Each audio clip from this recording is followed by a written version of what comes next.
آپ کو 10 سوال بتا رہی ہوں، اتنا رزق ملے گا کہ آپ سوچ بھی نہیں سکتے۔ ابھی مجھے ایک ڈاکٹر سرجن ملے، انہیں بات سمجھانا تھوڑا سا مشکل ہوتا ہے، اگر بات سمجھ میں آ جائے تو بہت آگے بڑھ جائیں۔ انہوں نے مجھ سے کہا کہ میں نے آپ کی مسجد کی محنت کا بیان سنا، میں نے 3 مہینے وہ عمل کیا، اللہ نے میرے سارے حالات ٹھیک کر دیے اور روزی اتنی کر دی کہ خواب میں بھی نہیں سوچ سکتا تھا۔ ناظرین، روزی کوئی مسئلہ نہیں ہے۔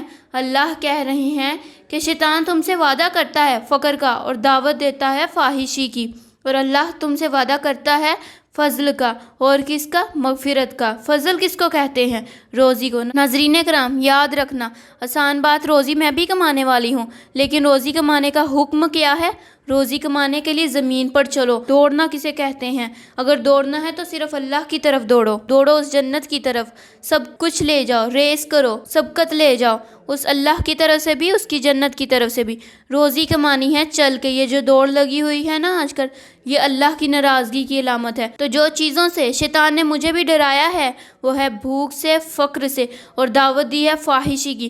یہ 2 چیزیں اللہ نے بہت کھولی ہیں کہ اس کی فکر چھوڑ کے میں آپ کو 10 باتیں بتا رہی ہوں، یہ کام کر لو تو اللہ آپ کو اتنا رزق دیں گے جو آپ سوچ بھی نہیں سکتے، کیونکہ اللہ وعدہ کر رہے ہیں چند دن نام محرم کو دیکھنا چھوڑنا ہوگا۔ چچی نامحرم ہے، جس عورت سے شادی نہ ہو وہ نامحرم ہے۔ حضرت فاطمہ رضی اللہ تعالیٰ عنہ جنت میں عورتوں کی سردار ہیں، وہ کہہ رہی ہیں کہ اگر مجھے موت آ جائے نا تو میری میت کو، یعنی میرے جنازے کو رات میں نکالنا تاکہ کوئی مرد اس کو دیکھ نہ سکے، اور میرے جنازے کے اوپر کپڑا ڈال دینا اور بیچ میں ڈینگیاں لگا دینا تاکہ میرے جسم کی بناوٹ بھی نظر نہ آئے۔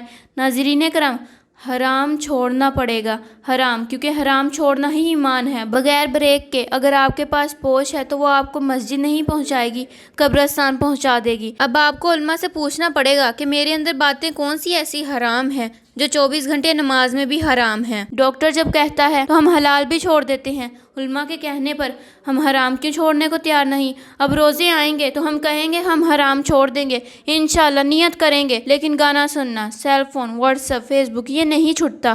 یہ مسئلہ ہے، چھوڑ کر تو دیکھو۔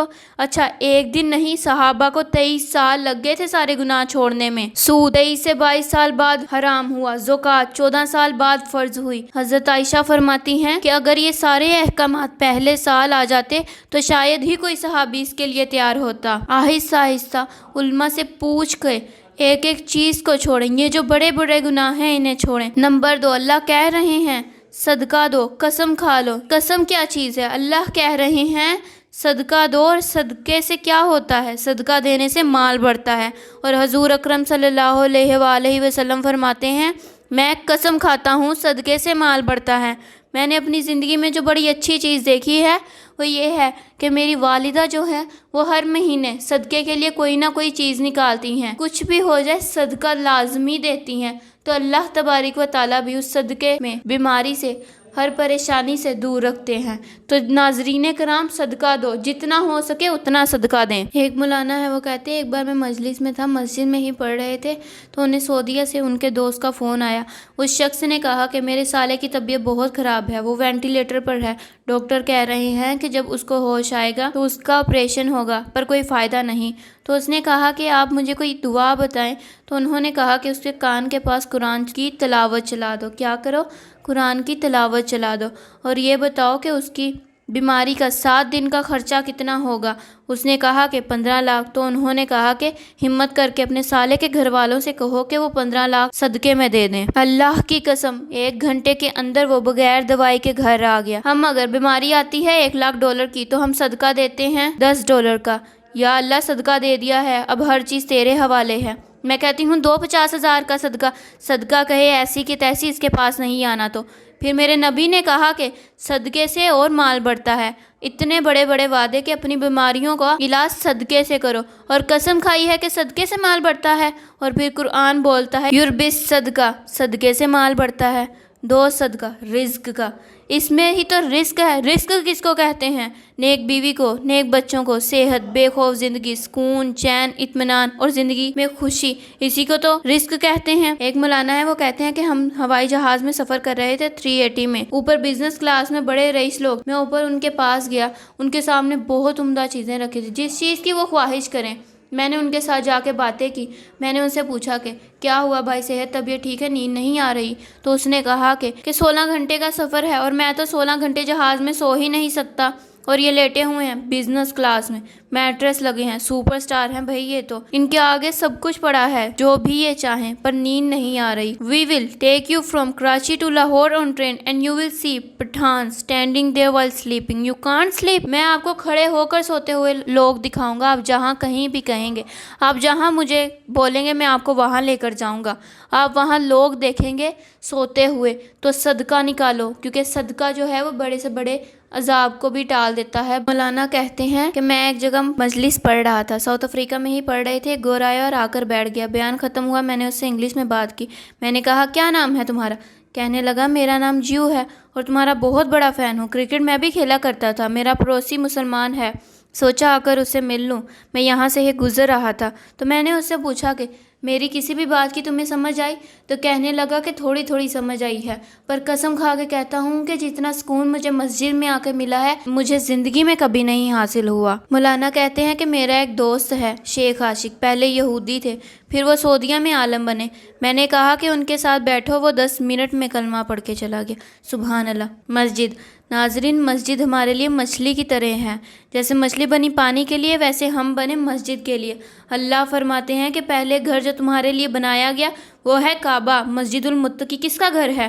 اللہ کہہ رہے ہیں انسانوں کے لیے جو پہلا گھر ہے وہ ہے کعبہ۔ پتہ ہے آپ کا یہ جو گھر ہے مسجد پہ بنا ہوا ہے، پوری زمین مسجد ہے اللہ کے نبی کے لیے، تمہارا گھر مسجد پہ بنا ہوا، لیکن آج کل گھر ریسٹورنٹ بنا ہوا ہے، ہوٹل بنا ہوا ہے، سینما بنا ہوا ہے، مسجد تو رہی نہیں، تو حالات کیسے ٹھیک ہوں گے؟ تو ناظرین کتنے اعمال ہو گئے ہیں، ہر حرام چھوڑنا ہے، کوشش کریں آج سے ہی نیت کر لیں، صدقہ دینا ہے اور استغفار کرنا ہے اپنے گناہوں کے لیے۔